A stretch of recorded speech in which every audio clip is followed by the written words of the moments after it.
एके दिवशी महाराज कृष्णदेव राय म्हणाले, सर्व दरबारी आणि मंत्र्यांच्या लक्षात आले असेल की आज दरबारात विशेष काम नाही आणि भगवंताच्या कृपेने आपल्याला कोणतीही अडचण येत नाही. मग कोणत्याही विषयावर चर्चा का होत नाही? तुमच्यासारख्या कर्तबगार मंत्री आणि दरबारी कोणी असा विषय सुचवू शकेल का ज्यावर चर्चा होऊ शकेल?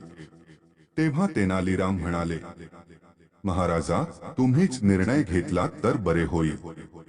महाराजांनी थोडा वेळ विचार केला आणि मग म्हणाले, तुम्हा सर्वांना माहित आहे की क्षत्रिय, वैश्य आणि शूद्र हे तिन्ही वर्ग ब्राह्मणांना पूज्य मानतात. महाराजांचा हा प्रश्न सर्व दरबारी व मंत्र्यांना अगदी साधा वाटला.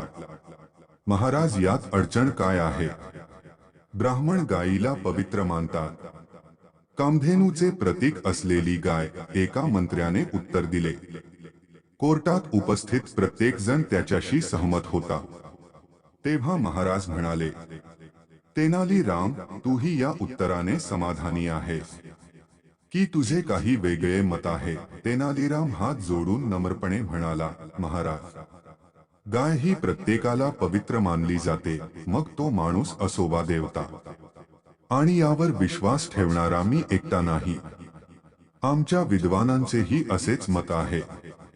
असं असेल तर मग ब्राह्मण गायीपासून बनवलेले जोडे आणि चप्पल का घालतात? महाराजांनी पुन्हा विचारले. कोर्टात सर्वत्र शांतता पसरली होती. खरे तर महाराज जे काही बोलले होते ते अगदी खरे होते. या प्रश्नाचे उत्तर कोणाकडेच नव्हते. सर्वांना शांत पाहून महाराजांनी जाहीर केले की जो कोणी त्यांच्या प्रश्नाचे समाधानकारक उत्तर देईल त्याला 1000 सोन्याचे बक्षीस दिले जाईल. दरबारात हजर असलेल्या प्रत्येकाला 1000 सोन्याचे बक्षीस घ्यायचे होते. पण प्रश्नाचे उत्तर कोणालाच माहीत नव्हते. सगळे गप्प बसलेले पाहून तेनालीराम जागेवरून उठला आणि म्हणाला, महाराज, ब्राह्मणाचे पाय अत्यंत पवित्र मानले जातात.